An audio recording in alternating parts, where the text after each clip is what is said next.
And he was like, dude, like, how are you doing this? No way. And I was like, and I was dead serious. Freedom is what makes me get up every day and try to get past this because I already feel it.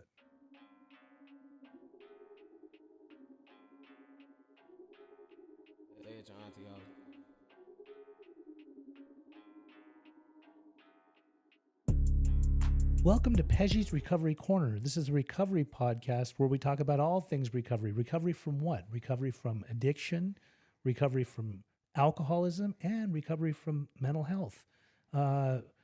Before we start, please subscribe to the channel. This is on Peggy Interventions. It's the Peggy's Recovery Corner podcast. You can find it on there. And then also, if you could please share it and like it. We want to try and get the message of hope out to as many people as we possibly can. Today, I have a very special guest. His name is Joey Price. Welcome to the corner. Thanks, Pej. Good to have you on here.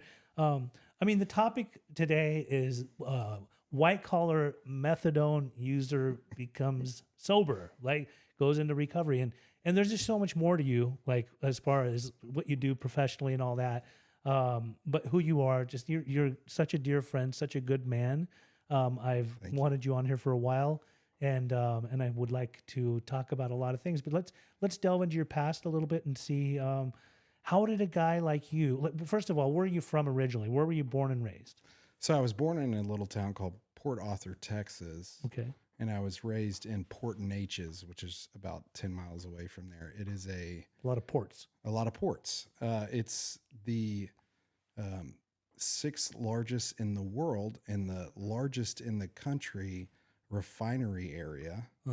I think there's more refineries per square mile there than anywhere else in the United States. And so that is about, I'd say, 15 miles, 12 miles from Sabine Pass, which is the pass between Texas and Louisiana. Okay. And growing up, good family life, good upbringing. Fantastic family. I'm the youngest of three brothers, and to tell you the truth, they were such good. It was such a good family. I've told you before. I felt a little displaced. I felt a little off. Very Christian. During the 90s, there was this boom of non-denominational churches. Went to a non-denominational church. Was very participated in almost all parts of that, and just felt uncomfortable the entire time. Were you sober? Were you a goody two shoe? Because I was a goody two shoes. So you weren't even doing nothing. Nothing. I didn't take my first drink. Good Christian boy.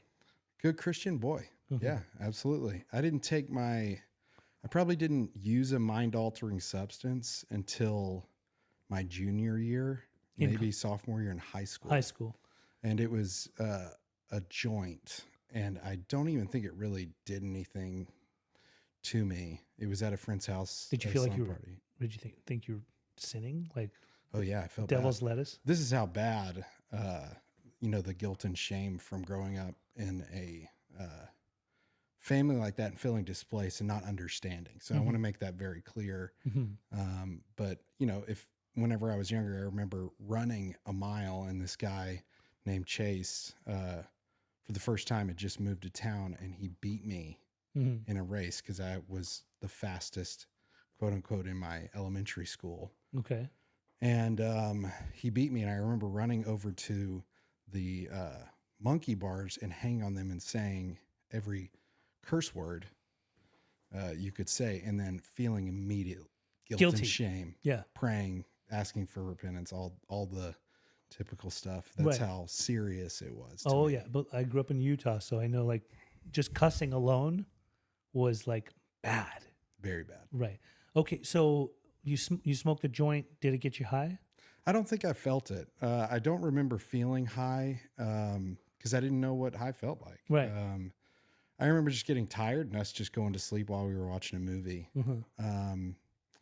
But it introduced me to that world, and I didn't really take to it. I was more along the lines of being successful and pleasing what success looked like to other people than what success looked like to me. And in what sense? What kind of success? Sports. Okay. Sports specifically. So you were athletic? Yes. I I played soccer growing up, very serious soccer player. My brother was a better soccer player than me, and he was kind of my, I guess you could say, who I aspired to be Yes. like. He's Kind of like your hero. yes, he was Big brother. big brother. And then my middle brother, I aspired to be like because he was so intelligent. We used to, I usually say the joke, which is not a joke, because to tell you the truth, the middle brother ended up being the most successful and someone I look up to incredibly. But me and my brother Josh were playing soccer in the backyard, and he could name all the presidents. And he was this incredible actor Yeah. and just had a different, left or right brain Sure. type mentality in my household. And so for me, sports was everything. And Okay.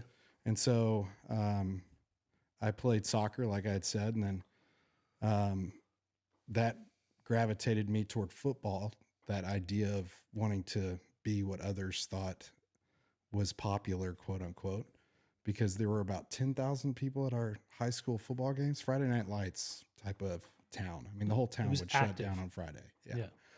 And we joke around and say from Port Neches, before we learned the actual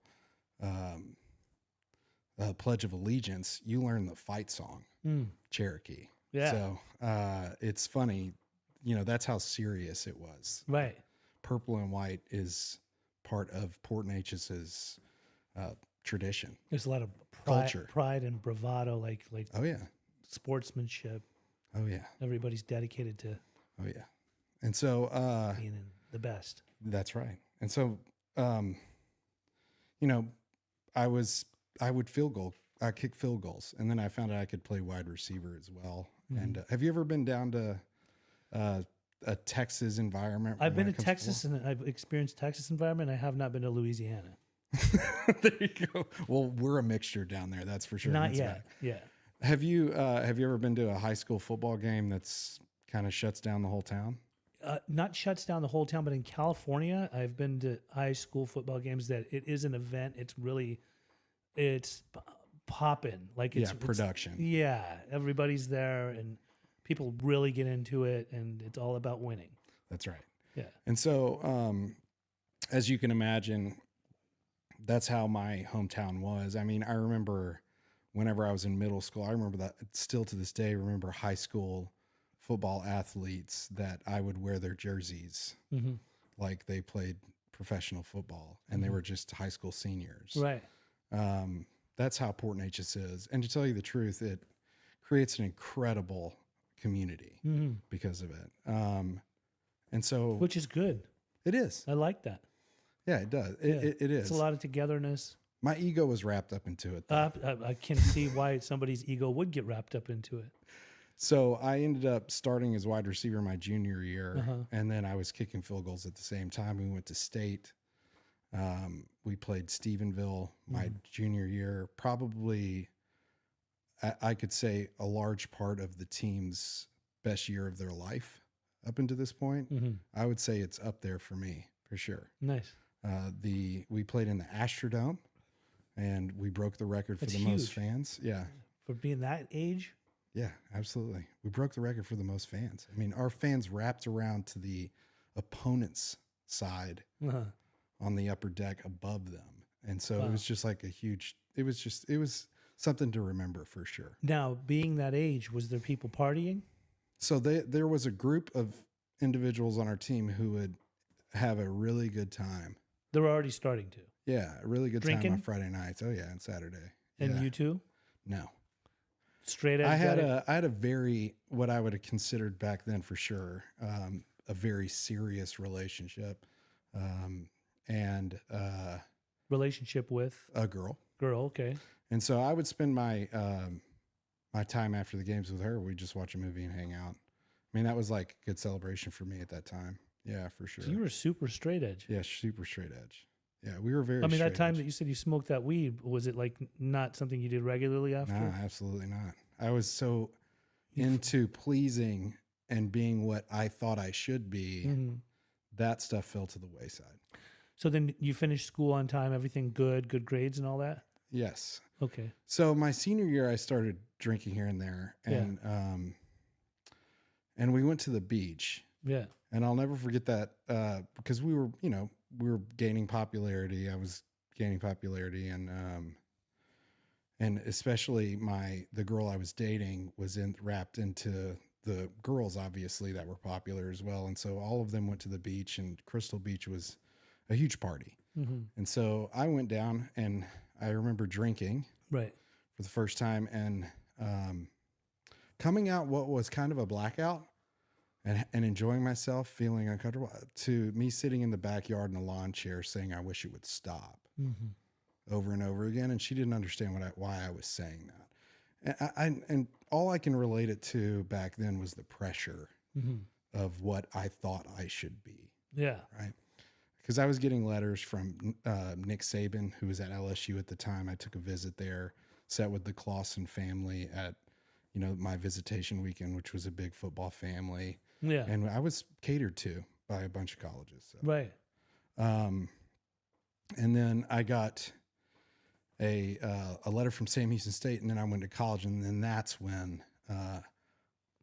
my sophomore year, given the fact that I played a lot of positions in high school and went and played just kicker in college, it was hard for me. Right. Didn't satisfy my ego. It's not what I thought I should be. I was not the player on the team being looked at in any way, shape, or form. I played 6 plays a game, and wasn't enough for me. I did not like kicking in college. It was not my jam. I did it because I got a scholarship. Right. And so my sophomore year, after going through a season of that, in college. Yes. Someone handed me a Vicodin and said, let's play Scrabble. And I said, I hate Scrabble. I'm not good at English. In fact, I'll never forget, I made on my SAT, I made like a 740 on math. And I think I made a 200 on the English portion, the written grammar portion. I was horrible. So for me to play Scrabble was just not even an option. You were? Yeah. That's funny. Great at spelling, great at grammar, all that. Yeah. When it came to math, horrible. Which, to tell you the truth, it relates to, it's funny that we say this because that mindset relates to a lot of what came to be my character defects later in sobriety. But at the time, I didn't want to play Scrabble. I said no. And he said, take this and let's play. And so I took the Vicodin and I loved Scrabble, man. All of a sudden. All of a sudden. Just a pro. Anything was all right. And I was just so rigid. And were you just taking a few pills? Just took 2 Lortabs. And then were you drinking too? No, just took 2 Lortabs. And I was just so clean because I wasn't doing really anything. Yeah. It really hit the sweet spot per se. So then what happened?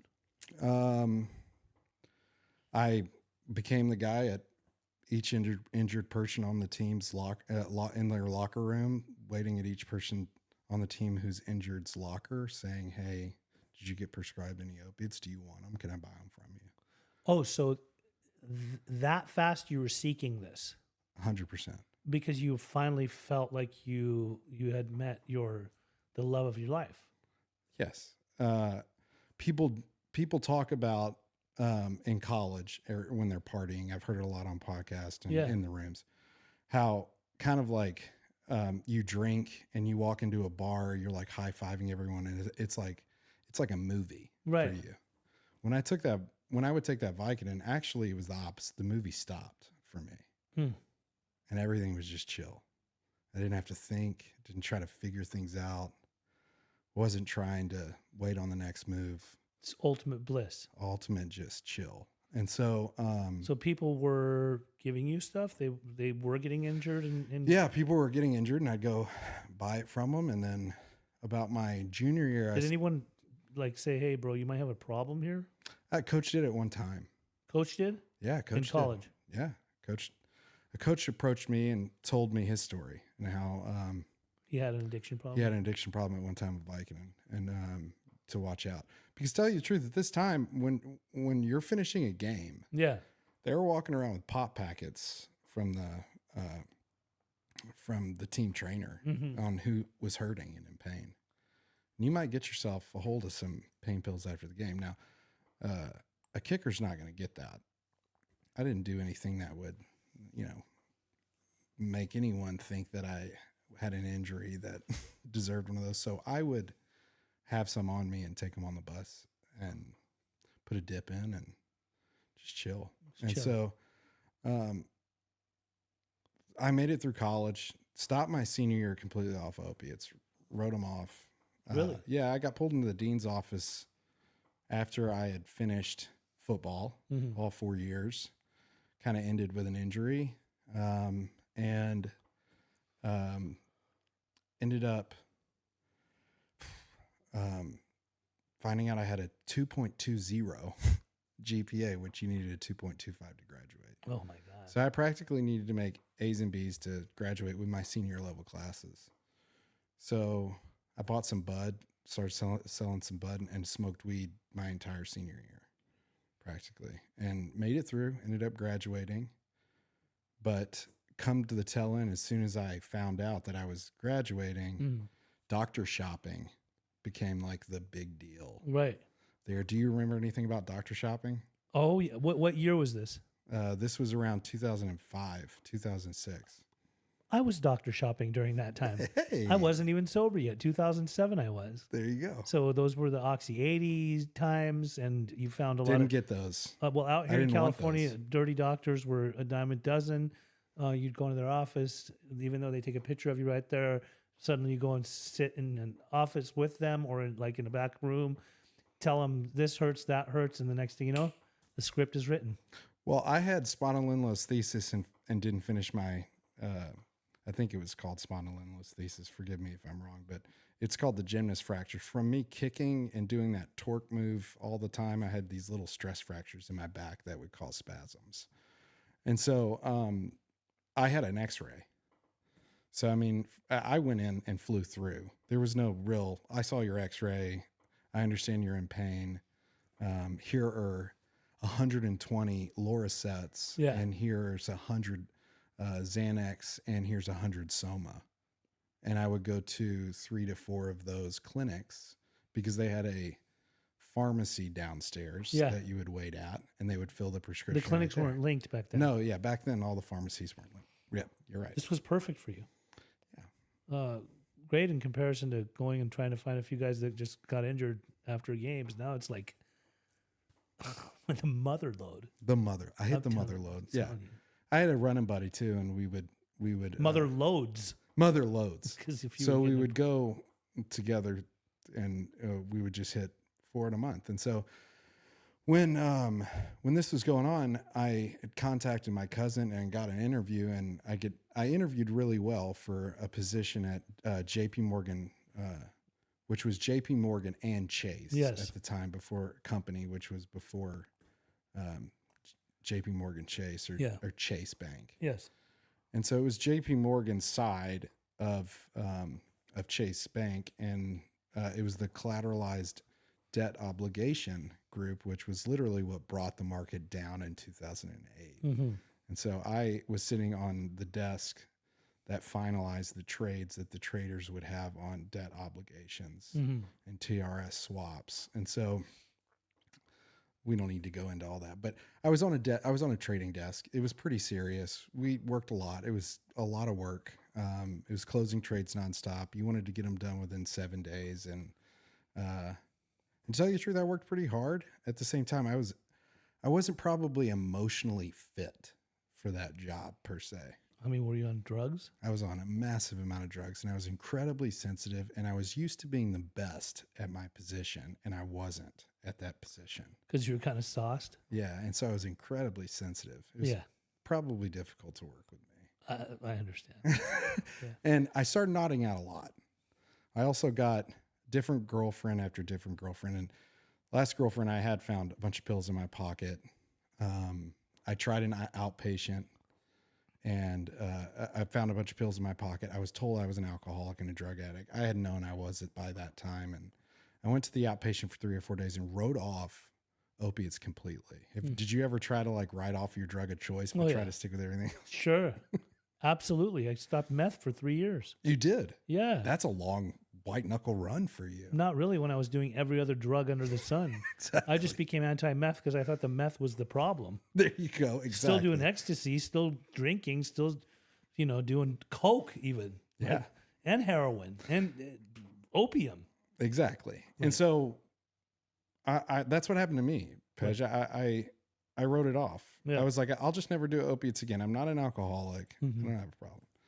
And I spent 8 months free and clear from any substance of opiates. Yes. Did everything else under Everything the sun. In else. fact, there's a funny story about me going to a bar on my birthday and asking for MDMA. Uh-huh. Some ecstasy, and a guy throwing a pill in my mouth, and me waking up out of a blackout at like 7 a.m. in the morning playing Madden with him and a like 7-foot bong next to me in the clothes that I wore the day before to work. Mm-hmm. So I went straight to the bar, and I was still sitting in those that morning, and I looked down and I had 15 minutes to get to work, and I had already been like put on probation for being late. And so I have to crawl through a fence to find my keys that fell in some tree, and I ripped the side of my pants, Yeah. like the inside of my pants and in the fence. And I got my keys, made it to work on time, but I was holding my pants walking into JP Morgan. Ripped pants. In the same clothes I wore the day before. Just out of my mind too. They sent me home. They thought I was sick, is what they told me. Yeah. So at this point, I woke up after a large drinking night, opened a cabinet to get some ibuprofen, not to find anything else, opened it up and saw a bottle of liquid codeine. Straight codeine. Wow. Not promethazine and codeine, just codeine. Straight up. And I just chugged it. And I'll never forget it because I was watching college football, and Kirk Herbstreit was on the like just talking about college football, and I was just giggling and just having the time of my life after I took that. And on my way back to Houston from my hometown where that had happened, I picked up. And this is when it starts to happen. I remember picking up 20 Lortabs, which isn't a lot. Made it there, started taking them at night, had an overwhelming amount of anxiety that I had relapsed on what I said I would never do. Mm-hmm. Flushed the rest down the toilet, and I remember waiting an hour, crying, getting back in my car and driving back down to that dealer to get more. And so I didn't want to do it. I didn't want to be on it. I knew there was a problem at that point. How old were you? I was 24, Right. 25. And so I was 25. And so I said I didn't want to do it anymore. I called my friend, the running buddy from college, and I said, "How did you get off?" And he's like, "I went to the methadone clinic. I went up to 40 milligrams, and I went down over the course of a couple of months, and I haven't done an opiate since." It was fantastic. So you got on methadone and starting at what? How many milligrams? So I took that idea and went straight to the methadone clinic he went to in Pasadena, Texas. In Texas, if you test positive for any opiate at that time, I don't know if it's changed, you can get You qualify for methadone. So they give you 40 milligrams right off the bat. Okay. So I took 40 and stayed on that probably for about 3 weeks. At 40. Yeah. And then Increase? the increase started. And Can you explain why Sure. they increase it? So after a certain amount of time, your receptors obviously are not are getting full, but they're blocked, and so you're not getting the same amount of dopamine that you were getting originally from the dose that you had, just like if you were using heroin. And so methadone is built to keep you at in my opinion, a buzzworthy level for 24 hours. Mm-hmm. So when I took that 40 milligrams for the first time, I was high like I had taken Vicodin all day. And I had just taken 40 milligrams. So as soon as I stopped feeling that way, Yes. which was about 2 weeks for me, I needed more.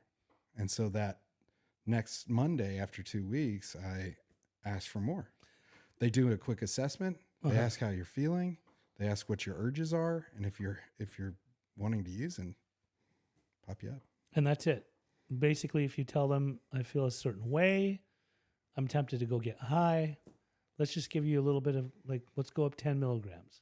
It's med seeking, and it's at its prime, Right. because they're willing to do that because you're staying at the clinic longer. Mm-hmm. Which, to tell you the truth, these people were good people. The people that ran the clinic, they were wanting you to get off. They weren't wanting to keep you on. They had a person in the back who would assess you. You had a therapist. The plan is to get you off eventually. Yeah, it is. But as soon as you say you're not going to come off, they'll keep you on. Right. They're inclined to. So What was the highest dosage that they took you up to? 120. And that's the limit, right? That was the limit. But I was getting take homes by the time I got to 120 because I had been there for a year. So once you're there for a year, Take homes as in little liquid. No, there's 3 different types that I used. I assume there's more, but the 3 types I use is the Methadose, which is the white wafer. Mm-hmm. There's the square wafer that's orange. That's methadone. And then there's the liquid methadone. And I would say for me, the most dangerous of those 3 is, of course, the liquid.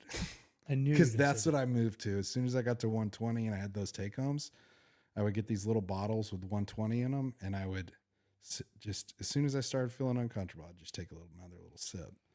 And come to find out, I would be out by Wednesday or Thursday. And so I was taking almost 240 milligrams a day. That's what you were at a certain point. That's what I was at my bottom.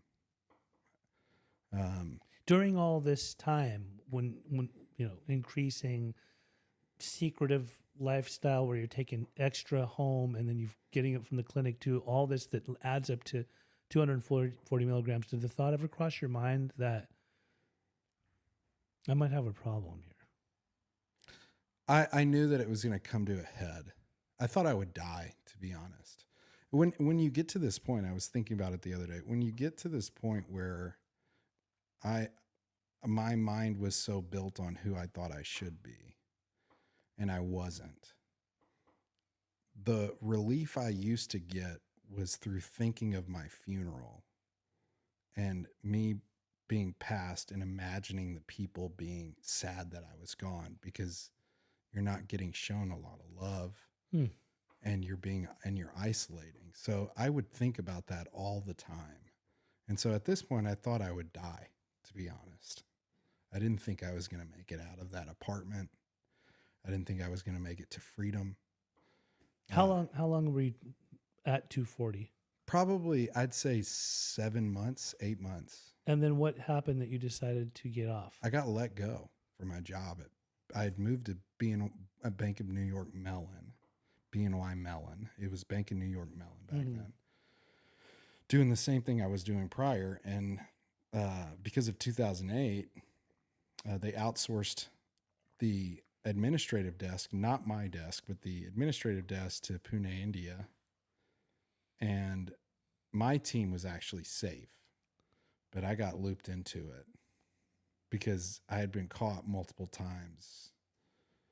I'd been caught borrowing money from somebody at work. I've been caught nodding out at work. Everyone thought I had a stomach problem. So being on methadone, you were still pretty much loaded. I was loaded, and to tell you the truth, when I made amends with my manager, she had said I was really hardworking, did a good job. It's just, I was just nodding out, falling asleep at my desk. So they let you go, and what'd you decide? I got to get cleaned up? So what happened is my parents came and were like, you got to move home. I got a decent severance package, blew through it in 2 weeks. And they said, why don't you try going to treatment, try to get off everything, get sober. So at this time, real quick story of who I was. I had moved home, would just practically lay around. I had gained 50 pounds from the methadone, and I would steal stuff from my parents consistently, especially gold, because I get a lot of money in Houston for it. Yeah. and I had taken my mom's tennis bracelet and pawned it, got a decent amount of money for it. And then I'll never forget riding in the car with her and her crying and looking at me and saying, "Hey, your dad said he's never going to buy me jewelry again because I lost the tennis bracelet he gave me." And I remember just without any emotion looking at her and being like, "You should get a lockbox for your jewelry." God. Yeah. That's who I was. That's who you'd become. Yeah. Which is not the Joey I know. No. And so I went to treatment. I was in detox for 21 days. Because a methadone detox takes 21 days to really get through. Yeah, I was in detox for Now, 21 days. how did you find a treatment center that would take you at that high of dosage? It was 2010. It was the Wild West. Okay, so people were actually still trying to treat someone because that's really high. I lied too. Oh, you told them you were on a low dose. 60. Yeah, which My parents thought I was on too because I was supposedly now tapering where would down. somebody go if they wanted to get off a 240 hospital? They wouldn't take you. They would have to work with the clinic on bringing you down. Oh, so they have to bring you down on your dosage from the clinic. Correct. To get you to 60. But That's you right. you lied. Yeah. So how'd that work out for you? Horrible. So I meet with the doctor. I'm in full blown withdrawals after I get picked up from the airport. Go there and I hear him. And this is the Wild West, and I won't name what detox this is, but they're conspiring after they assessed me, and I got honest with them because I was dying at the time in withdrawals. They made me leave the room, and I could hear them through the door calling people who went to the methadone clinic to see if they could get some methadone for me. Just to give you some. Just to give me some. And they couldn't find any. So the doctor tried something really weird, and he tapered me off with Lortabs. And to tell you the truth, the first 2 days weren't bad. I mean, like that got me through the nasty withdrawals. I was still having stomach problems, but day 3 is when my bed became the shower. Yeah, you're just dripping. Yeah. I would be laying in the shower just with the hot water on. Oh, you were late. Throwing up, moving to the couch. It's funny, whenever I admitted into Covenant Hills, Yeah. Which was amazing, by the way. Mm-hmm. When I admitted into Covenant Hills, the people who had gone through detox, I was there for 3 weeks. Almost all the people there knew who I was Right. because they had gone through the detox while I was there. Right. So I walked up like waving my hands at everyone, and everyone was clapping because They're all detoxed after so long, Yeah. and you're like, I'm just barely getting better. Oh, I wasn't even close to getting better. So I took my last Suboxone. To tell you the truth, I'll never forget taking my first strip of Suboxone after they tapered me down to 0, and I was incredibly sick for like 3 days. Yeah. And I had to go 24 hours with nothing before I could take my Suboxone. When I took my first Suboxone, the colors changed. Right. Like that's how much these withdrawals were affecting me. I couldn't even see color properly. I remember going outside to the backyard and just like looking up at the sky and being like, oh, I feel normal Right. again. And so they tapered me off of Suboxone on day 1. My heart fell into day 1 of treatment at Covenant Hills. After I'd gotten there, my heart fell into AFib from the withdrawals because I was on nothing for over 24 hours after the Suboxone. They had to rush me to the hospital. I was so sick. I felt so bad for the nurses. They were changing sheets out nonstop. Right. I was dirtying my bed consistently. I was a mess. Couldn't stop moving, jerking all over the place. They tried giving me Ativan. That didn't really work. They didn't know what was going on. Finally, they do they check my heart and they're like, "You're an AFib. Like that's why you're so nauseous and uncomfortable." Yeah, I've seen people detoxing off of methadone. They look like they need an exorcism. Oh, that's exactly how I felt. And so my exorcism came in the form of being defibrillated. Right, right, right. So Dr. Masters, a cardiologist in San Clemente, put a sleeve on one side of my chest and sticky on one side and on the back side of my left side, and told me to count to 3. And Wow. and it felt like if you've ever been speared in football, that's what it felt like. I woke up from that, went straight to Covenant Hills, looked directly at who was my kind of co-case manager, a guy named Stephen Hurd, if you've heard of him, Mm. and said, Stephen, I'm going to need some drugs or I'm going to leave. Like I'm uncomfortable. I'm 27. I've got to get my life together quickly. I really screwed up. I know what it should look like right now. It doesn't. Right. And I need you to practically just, give me high. Yeah. And he said, well, that's not going to happen. So you have two choices. He said, you can go up to your room. You can pack your stuff and get out of here. Wow. Like that. Well, it was 2010. Yeah. You can pack your stuff and get out of here, or you can get on your knees and actually pray with conviction for the first time in your life. Because that's where you're at that point, right? Right. You're at this point in your life where it's like you actually can feel the conviction. there's no like other feeling. Right. And So obviously that's what that discomfort is. Right. Yeah. And so I went in my room, threw all my clothes in my bag. You were going to leave. Was going to leave. But I was on my knees when I was packing my bag, and I was feeling sick still. Turned around and just said, this is what I'll never forget. I don't remember what the exact words were, but you can probably relate, Pej.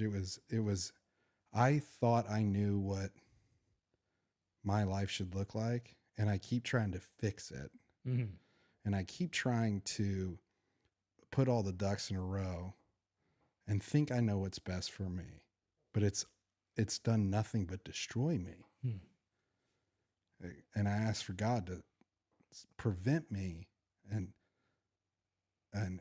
keep me accountable to not jump at those type of impulses, to help me surrender.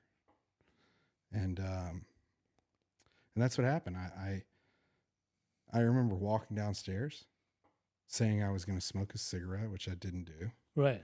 And I was just going to try to turn it off.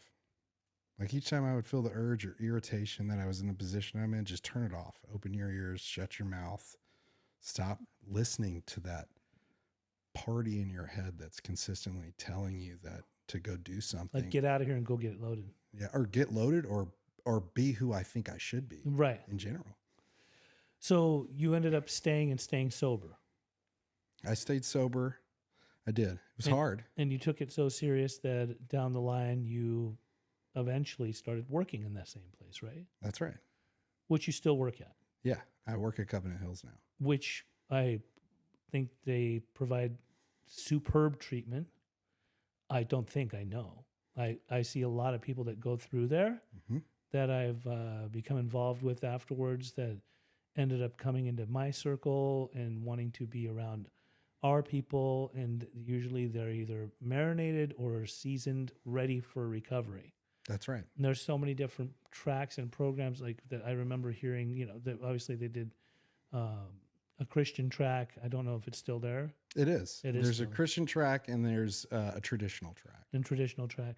And they're an old school, back to basics type of place that's been around for quite some time. And I've met the staff, and I think they do wonderful work. I don't think it. I know it. Like I see, I see it all the time. I've seen miracles come out of that place, including yourself. Oh, thank you. Yeah. And I didn't think a lot, so I have to give it to the people I listened to. Mm-hmm. I mean, they got me on the right path for sure. I want to talk about a couple of things real quick that are really important. Just knowing you, like I know you're a very solid guy in your recovery process. You've taken this thing not just by the horns, but it's become a way of life for you. And you're a great example. You demonstrate what recovery really consists of. So that's a beautiful thing. And Thank you.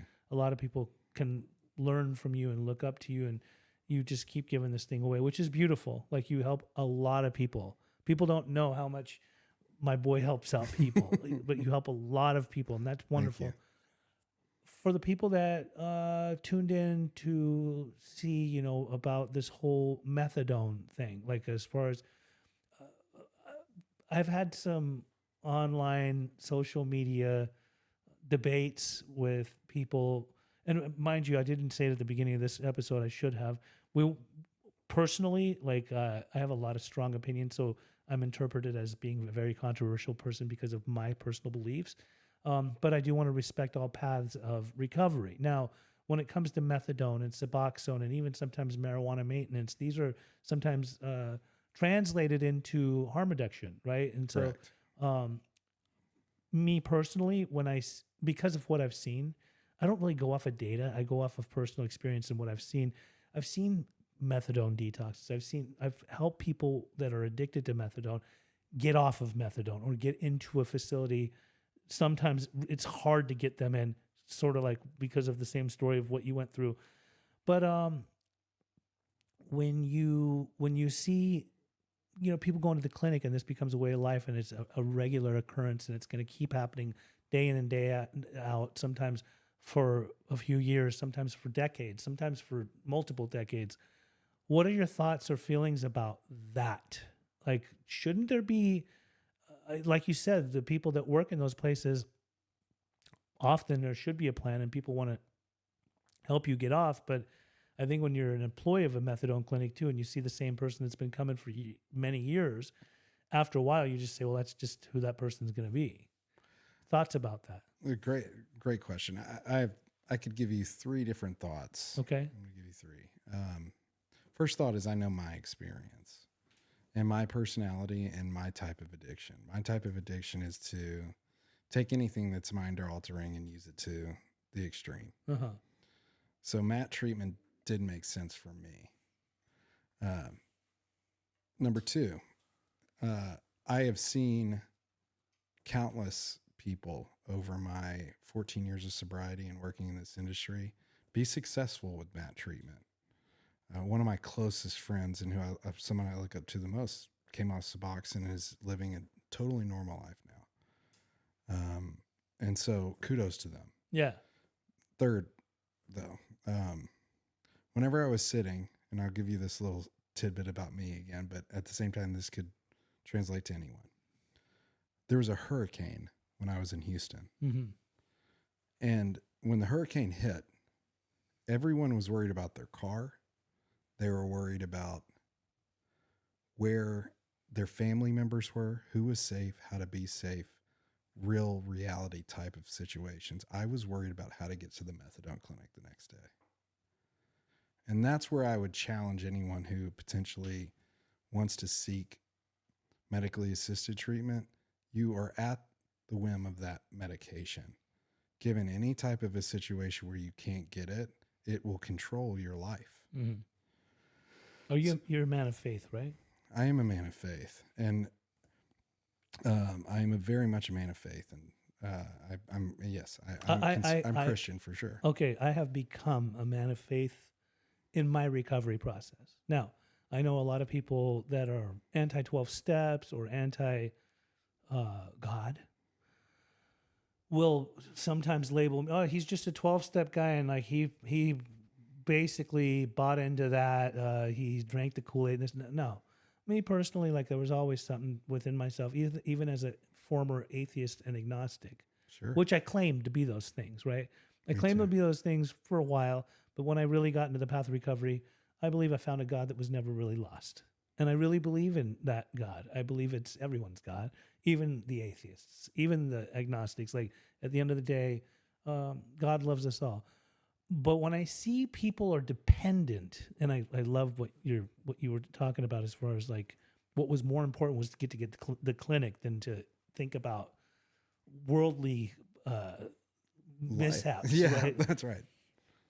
I don't feel God wants us to suffer or stay stuck on something, especially something that's keeping us off of something else. That's what I believe, right? So I am just as much as people are allowed to believe or uptalk MAT treatment, which if it works for you, it works for you. You can do whatever you want. It's your life. I feel like I'm allowed to talk about how I feel about it too. When I see somebody that's been on Suboxone maintenance for 10 years and isn't really living their lives, at least from what they tell me, at their full capacity, there's still some kind of uncertainty. Sometimes they might be a ticking time bomb that it's only a matter of time that when they do get off, they're either going to go get high or they're going to seek being 100% abstinent. So when it comes to methadone, I cringe when I hear the word methadone. It's gnarly. I've seen some gnarly fucking shit. It gets in your bone. It gets in your bones. It gets in your bones. I've seen People, it takes up to 45 days of just discomfort, mentally, physically, emotionally. It's gnarly. It's crazy. So here's a question for you to other side of the coin. Yeah. If you have a friend that is constantly overdosing, Yeah. they do not have the ability to go on vacation. That was another thing that was Sure. a big hurdle for me. Yeah. Was when I was on this methadone for those 3 years, or 2.5 years, I couldn't go on vacation Mm-hmm. because if I lost my methadone or if I abused it, I couldn't buy any. Right. And so I would go into automatic withdrawal. That was me. So my question to you is, that person who's overdosing all the time, what if they find a bit of life freedom from having Matt for a short period of time or for an extended period of time? How would you feel about that if they're living a life that is 10 times better than what they had? I think it's a wonderful question. And I believe that's one of the reasons that people do get on MAT, because obviously if it's preventing them from constantly overdosing, but like if that individual could just give me some time to sit, and not that I have the magic words, right. You do have some answers though. To convince them to change their mentality. But I watch my girlfriend do this all the time. I say she's the newcomer whisperer. There are people who are they're constantly relapsing, and they're just chronic relapsers over and over and over again. She just has a way of being able to talk to them and to opening their eyes to their reality. The reality is, why are you a constant overdoser? Like, do you think you were put on earth as a human being to become dependent upon a substance that's going to constantly put you in the path of near-death experience, to the point where, yeah, I mean, we see it all the time. A lot of people overdose countless times. A lot of people die and come back. A lot of people overdose and die for good. But is that what you were destined to be? That's a great question. And the only thing I could think about, Pej, is it's hard for others to answer that for other people. But here's a gross thing. Mm-hmm. I would take the Vicodin. I would take 36 a day. Yeah. And in my last 3 I would take before I went to sleep, I usually would throw those up. I would pick those out of the vomit and do it again and wash them off and eat them.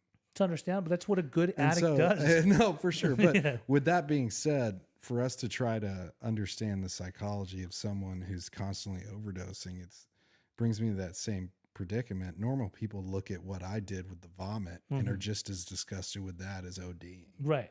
So I think what it boils down to is that each individual that has an addiction, even the chronic overdoser, and let's just be clear, I've overdosed myself, so I understand the psychology. Where'd you overdose? Where? Yes. I know it's got to be great. A few different times, and it was a bunch of different drugs at different times. So, just to come out of that, usually I think, well, I overshot the mark, I'm not going to do as much, right? Like, that's what I think. I believe humanity, any human that does have an addiction, hopefully can get to a point where their reality makes more sense to them and they want to make a difference within themselves. I know people that are on methadone, and I know people that are on Suboxone maintenance that at one time felt like they probably have to do this for the rest of their lives. But over a period of time have come to a conclusion that, how much longer am I going to do this? Like, when is the time going to come? So with that being said, I'll tell you a quick, very short story. Moved into the sober living.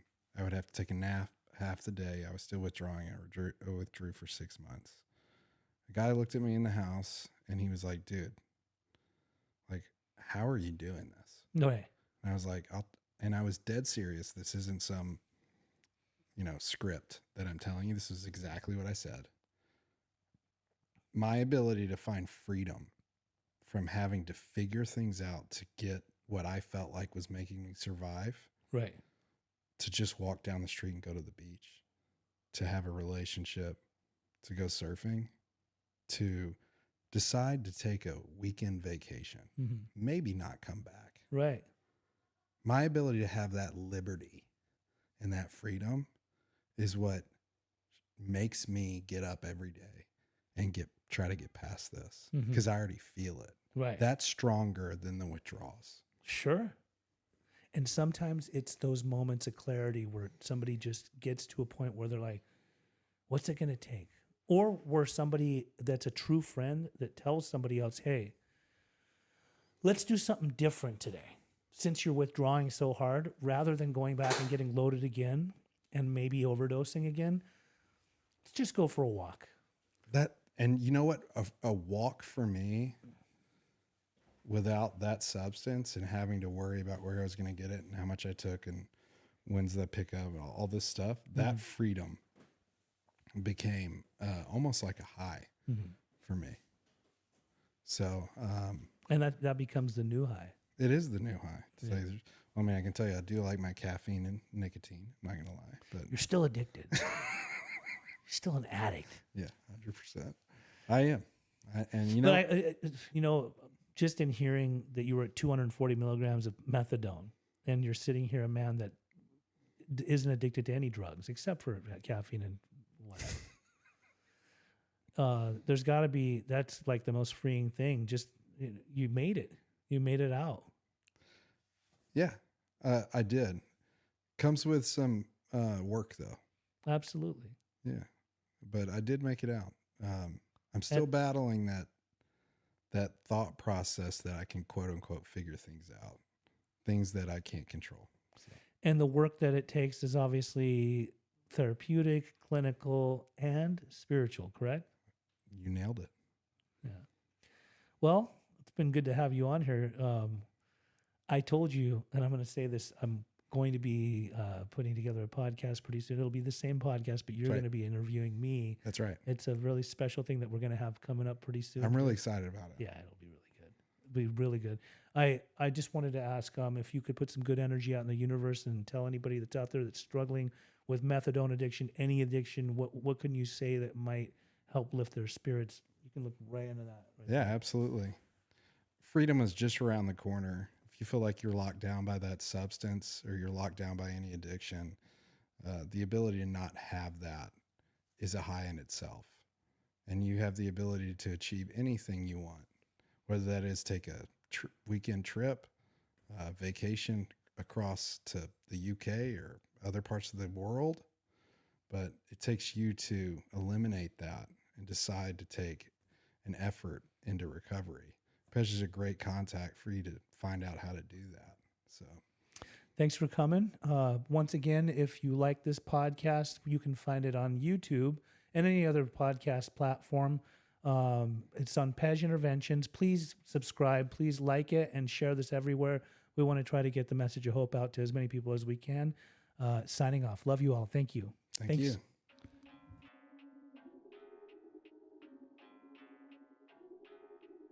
it to your auntie,